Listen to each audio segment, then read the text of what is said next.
This is KHEA Radio. This is Clear Life Combat. Right now it is 12:20, and I'm excited. I have a guest that is zooming in. I'm going to have him go ahead and introduce himself right now, and we're going to share what he has going on. Hey, how you doing? What's up, man? My name is Jose Shorty Torres. If people don't know who I am, please follow me on Instagram, Jose Shorty Torres. And yeah, man, short guy trying to do big things. So where are you from? I am from the south side of Chicago. Okay, so when were you introduced to martial arts? How did you get into combat sports and MMA and jiu-jitsu? Oh man, the crazy thing is, so my father was, gang leader. He was a goon in the gang as well. So I naturally grew up fighting. And so I had to, automatically learn how to defend myself. My father pushed me to do martial arts to be a fighter. My mom's like, you know what? Let's use this energy. Let's put you in karate. Started karate at 4 years old, eventually transitioned to wrestling when I was 14, got into high school, and slowly transitioned to MMA, which taught me everything: judo, jiu-jitsu, Muay Thai, boxing, kickboxing, and so on at the age of 16. And I mean, what is that, 13? Yeah, 13 years later, if my math is correct, I'm at where I'm at today. And, now competing for, which is crazy. Dude, I have so many accolades. I have none in jiu-jitsu. Why? Because I never competed in it. I've always been good at it, but I've never competed in it because, at least when I started, Naga was really the only big thing around. And it was like 150 to sign up for a tournament to possibly get a match. And if there was no one in your weight class, they gave you a belt and they were like, all right, cool. You either compete at the higher weight class or you just go home. And I'm like, I'm not going to do either. So this will actually be my second event. I'm really excited for it. Okay, that's awesome. And so that event is coming up. It's going to be streamed live around the world on Flograppling. But if you're in Orlando, Florida, that's February 5th, combatsportscoverage.com. You can get tickets. How do you approach super fights? Is it similar to an MMA fight, or how do you approach it?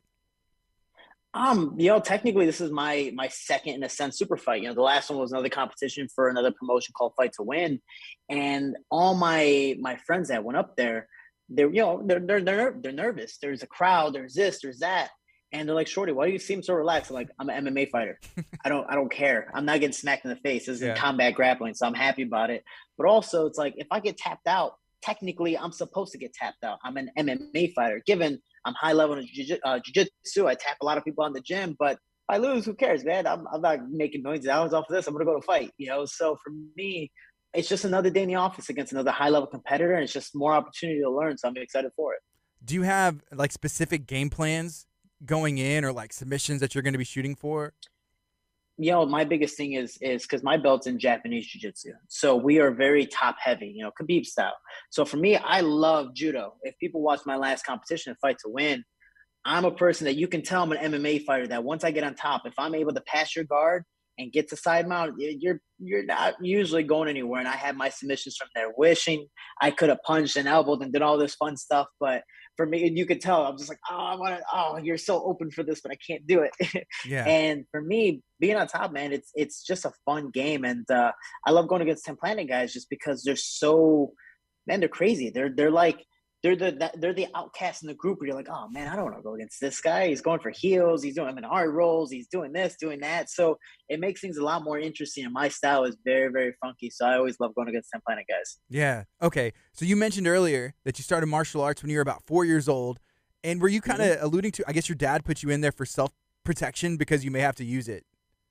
Yeah, well, self-protection, whether it's from him, my brother, people in, different gangs and stuff like that, or just in general, learning how to fight. And luckily, martial arts gave me a nice, not just, stress relief and got to do this, got to do that, but it gave me a lot of really good positive role models that helped me accomplish a lot of the things that I've been able to accomplish today, whether in martial arts or outside in school and work. So martial arts has saved my life and taught me a lot.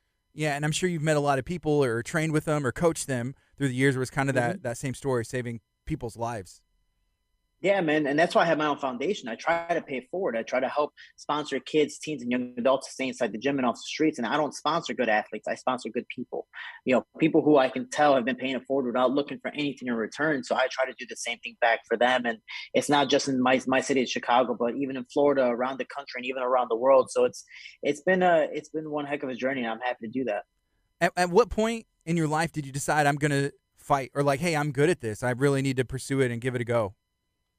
When I graduated college, I was like, man, I can work a full-time job because my degree was in kinesiology. I could work at a school. I could work in a lab. I can do stuff in sports. But I'm like, I'm talented. I'm achieving things that people haven't done before, especially at the age of 23. I claimed my third world championship, the one for Titan, at 3-0. And then I defended it against a guy who was 18-2, a UFC veteran. So I'm like, oh man, let me kind of really stick with this and let me see where this goes. And luckily, I was paid well enough and able to negotiate my pay well enough that I was able to, keep myself afloat without working a part-time or other full-time job. This was my full-time job. And, I've been in sports pretty much till I was 4 years old. And I mean, I've had my jobs working 80 hours a week at a pizzeria, which is never fun to do. You don't make many tips, but it was just a good time to know that, man, I'm talented enough. If I really try to stick with this, I can do big things. And I mean, years later, look where I'm at today. Yeah. Can you talk more, I guess, about some of those odd end jobs, trying to make those ends meet, like at the pizza shop, or what other things have you had to get done? Well, if we want to go a deep dive, again, my family was involved in gangs. At least my father was before he passed away, involved in gangs. So naturally, I was involved in a lot of drugs. My neighborhood wasn't the best, so that was definitely a nice way to make money, a quick way to make money, just not the safest. But eventually, when I was 18, it was definitely working at the pizzeria. Taking care of kids, doing community service, doing a lot of things that helped my community. I know I ended up running at like a daycare, which was at my gym, which is awesome to do. And the pizzeria was fun, and I learned a lot of stuff. But I saw a lot of guys that were 40 years old doing that job for years, and I'm like, dude, you're 40, you're 50, you're some guy. Dude, there was one guy named Ed, like 65 years old, working at the pizzeria, and that was his full time job. It wasn't a part time thing because he was retired. That was his full time thing. And I'm like, I don't want to do this. Yeah. So I ended up going to school and doing crazy things. And little I know, after graduating, I turned professional and look where I'm at today. So and I also want to stay at that point to where I'm still afloat, to where I never have to take a part-time job to keep myself from trying to accomplish all the goals that I want to accomplish. Where did you go to school, and can you kind of give me a little bit of information on what kinesiology is? Because I'm not totally sure. Yeah. So pretty much kinesiology is the study and the science of the body. So it's a very, technical term for saying sports science. It's just Okay. another, word up, if you want to say. My degree was labeled leadership and exercise sports science. So for me, kinesiology was the best way to describe it to people, because we did more. If I wanted to, I could, go to medical school because I'm technically certified in pre-med. Like that's the cool thing about it. We did so many freaking classes. But man, I went to Triton Junior College for 2 years, was able to become an All-American and join National Honor Society, Phi Theta Kappa. And then I went to McKendree University for 3 years, was able to wrestle there Division II, and then also graduate with the GPA of 3.8 and, graduate with the full ride. So luckily I graduated debt free and I didn't have to worry about anything when I decided to pursue professional fighting. Yeah, and that's huge. Going to college and coming out debt free, and then being able to compete and learn and grow. In your opinion, is wrestling the best background for MMA? I think 100%. You get the only hard part for wrestlers, and this is for me as well, is I was never pinned in college. I was pinned once in high school. So out of the 9 years of collegiate and, in a sense, high level wrestling, I was only pinned once. So being comfortable on my back took forever. It's like Yeah. me, I'm very, very top heavy. I'm the wrestler. I'm going to hold. Even if I'm not technically sound in jiu-jitsu, I'm going to keep myself accountable in a lot of positions. But being on my back, it just made me in a panic. They're like, yeah, we want you to, I feel like a turtle. I feel like a turtle on my back. I don't know if you live in Florida, but I feel like one of those like water roaches that once they go on their back, that's it. They're dead. Yeah. They're gonna move, but they're not really doing much. They're just kicking their hands and feet. That's pretty much me, or what I used to be at least. So I think MMA is a great sport for wrestlers because they're naturally, they have heavy hands, they have heavy feet. Obviously, the wrestling's the base of everything, and they know how to control the hips. And I think you look at boxers or kickboxers trying to even just wrestle. You're like, what are you doing? Like, did you fall? Like, what is this? What's happening? Same thing with jiu-jitsu fighters trying to stand up. You're like, dude, it looks like you're throwing with your left hand. Like, what is this? So everything is very, very different. But wrestlers, I feel, fundamentally can adapt really well, especially when it comes to the discipline and the weight cut. Yes. Okay. So at what point did you start to deal with adversity? How did your amateur record go? If you were only pinned once in college and then you decided, hey, I'm gonna do MMA, how did your amateur record go? Oh man, there's always adversity. Even all my wins, I lost my amateur debut. I was supposed to fight at 125, and last minute, the day of, they told me to go, hey, your opponent didn't show up. We're going to bump you up to 35 and you're going to fight for the belt. You're fighting the champion who's 5-0 with 5 TKOs. He's about to go pro / fight. Good luck. And I'm like, okay. And I lost a split decision. I just wasn't confident enough in myself in that first round to be, I put too much pressure on myself. Also, World Star just came out and I was afraid I was going to get knocked out and be on the World Star. People were like, World Star, so Yeah. I was really afraid about that. And then after the fight, I was like, man, I could have done this, could have done that. And I lost a split decision, but that loss, if I would have won that, I wouldn't have gone on the spree I did. I lost that. I went 25 straight fights, won multiple championships around different states. I won 2 national championships, 2 world championships, was able to create history. And then because of all the stuff I've been able to accomplish outside of MMA, kickboxing, Muay Thai, wrestling, yada, yada, yada, I got signed to Titan FC, and, the story just keeps on going from there. What goals do you have for, I guess, the rest of this year? Is it more jiu-jitsu, more grappling, and then to fight again? What's crazy is my teammate Jillian Robertson, I always say she's like the fake Randa Marcos. Everyone has been calling her to, and I'm like the fake Calvin Gastelum, so it's a fun size version. But anyways, everyone calls to do jiu-jitsu competitions. And I'm like, hey, homie, you want to help me out and kind of put my word out there, my name out there? She never does. So I started to reach out to people. She's a hater, but I started to reach out to people, and I'm like, man, yeah, I want to do competitions, and I got signed to this super fight. And then maybe 2 weeks later, they're like, hey, do you want to compete for Fight to Win? We'll do it at 155 because it was last minute thing. I was like, yeah, sure. And I was able to dominate and control position in that. I was like, all right, cool. Like, this is fun. It's going to introduce me to that super fight. And, I'm happy. That's all I've been doing is training jiu-jitsu, especially to get ready for this guy because I know he's high level, trains his own academy. And I'm really excited for it. Like, it's all mutual respect. So because of that, I'm like, this just improves my MMA game. It's going to teach me so much more. It's like when people go to Ryan Hall, people are like, oh, we don't want to roll with him because he's going to M&R roll, do this, do that. Tapping out BJ Penn with a heel hook. Like, that's ridiculous. And BJ Penn's a high-level black belt. So for me, man, I want to compete as much as possible. Obviously, jiu-jitsu is one of those things, but I want to compete in MMA, in my sport, as much as possible. It's hard with COVID. And my promotion is overseas, so the travel bans against Americans is relentless. But being able to stay as active as possible is 100% what I want to do. I've had 3 fights in 3 years, literally a fight every year, and I hate it given outside circumstances, COVID, my father passing away, having poor weight cuts and injuries at the same time. It's been a struggle, but for me, I'm excited to bump up a weight class at 135 and do my thing and hopefully fight at least 4 times this year, if not much as possible. Okay, talking about the weight cut real quick, why did you decide to bump up? Man, so the last fight, a lot of people don't know, and I don't like to, in a sense, give out excuses and be like, oh, it's because of this, because of that. For people who don't know, I traveled to Dagestan for my last fight, and I was going to fight Ali Bagotinov. Super excited, another super fight to see who was going to fight for the featherweight, or excuse me, the flyweight championship. And I ended up cracking a rib before I flew out. So a month out, I had a cracked rib, was still training with all Dagestani guys, which are hard level wrestlers. And I'm like, this is going to suck. But I still went through it. 3 weeks before the fight, I ended up tearing my LCL on my left leg. For a week and a half, I could not run. So that means I couldn't drill, couldn't do anything. So I was like, you know what? I'm 3 weeks out. I am limping everywhere. So I was like, you know what? Let me just be on the bike. I'll do my bike workout for 2 times a day, do the sauna, start cutting weight early. Just the bad part was I ended up drying out early. So a couple of days before the fight, my body looked like I was at 125, and the doctors looked at me. They're like, man, you must be getting small. And I was like, yeah, sure, I'm close. And I'm still maybe like 7 pounds away. And physically, they're like, dude, you're 5% body fat right now. You have 7 pounds to lose. Medically, we can't even clear you.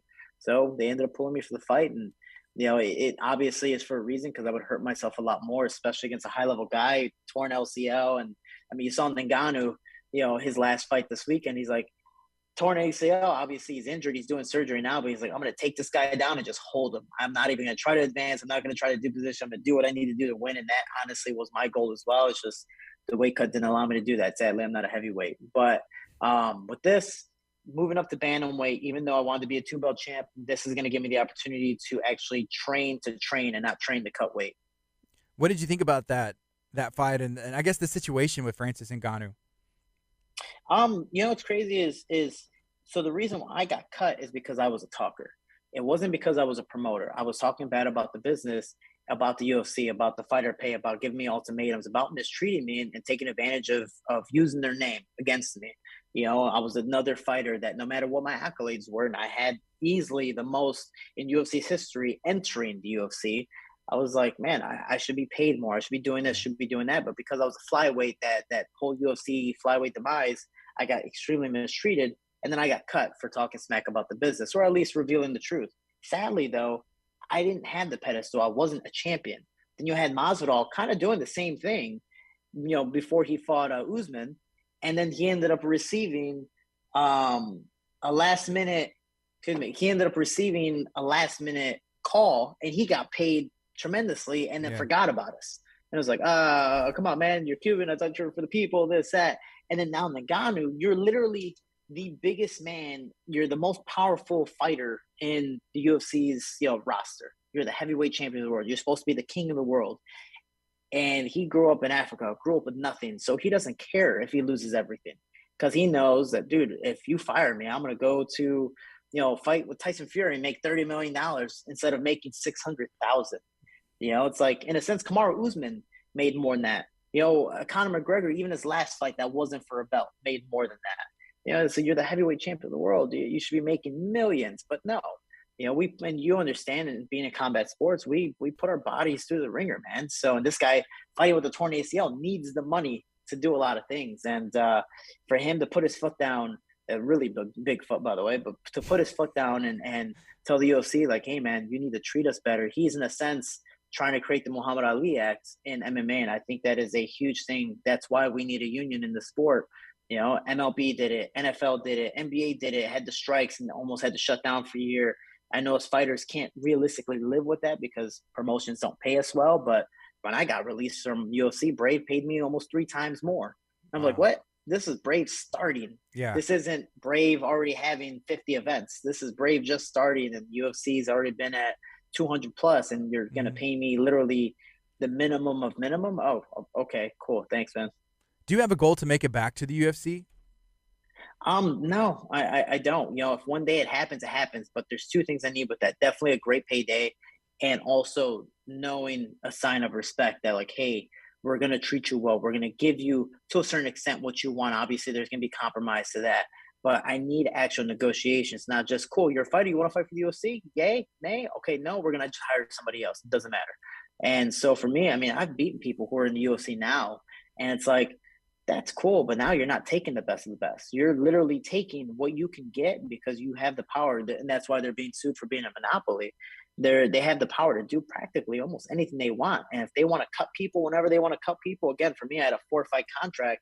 I went 1-1, lost to Alex Perez, who was a UFC contender, fought for the belt, lost, but I'm literally fighting, in a sense, at the time, the number 2 guy in the world. I lose. You're gonna cut me for that? That's okay. I lost 1 fight, but I had a 4-fight contract, and you can end the contract whenever they want. That's no fair to any of the fighters. We're an independent contractor, but we have to sign exclusive to you, and you can cut us whenever, but we can't fight anywhere else. So it becomes a problem, man. It's a hard part in our sport, and for us fighters trying to make a living, it becomes extremely difficult. Oh yeah, I can only imagine. Okay, whether it goes to UFC or over there in Brave or in any promotion, I guess past or present, what's a dream fight for you? A dream fight for me, or what would have been a dream fight, and then that was kind of the plan. And he didn't call me out, but he did kind of give me a notice before he fought Cejudo for the second time, was Demetrius Johnson. It was amazing. He talked about both Sergio Pettis and I, moving up in the ranks when both Sergio and I were part of the UFC. He's like, man, these guys are two youngins that just got signed. I'd never know. I might fight them one day. I was like, that's awesome. To have that, at least for me at the time being a flyweight, I'm like, dude, you have the best champion in UFC's history, not just flyweight champion, but UFC's champion in history. That to call out your name and go, hey man, I might fight you one day. That's an honor to just know my name. I appreciate that because I might not, idolize him as I do Manny Pacquiao, but you're the pinnacle of what I want to get to, and I want to pass that. So I'm happy to say that he was able to do that. That's still, I guess, in a sense, a dream fight, even though he's in ONE FC and past his prime. But it is what it is. For me, I'm just enjoying the sport and going from there. Okay, how about same question but for grappling? For grappling, man, it's crazy because again, my teammate Jillian always mentions a lot of guys, Gordon Ryan, this, that, and I'm just like, that's cool, So for me, once I roll, people are like, dude, you rolled with this guy. I was like, what? Oh yeah, that's cool, So I'm not I'm not one of those guys that knows too many people. I think one of the biggest honors that I've been able to roll with and have a lot of fun and even learn under was Boogie Richie Martinez. Like that guy has been awesome and taught me so much in the beginning of my career, and I'm excited to hopefully roll with him one day. But when it comes to competition, man, I'm just having fun and taking whoever's in front of me.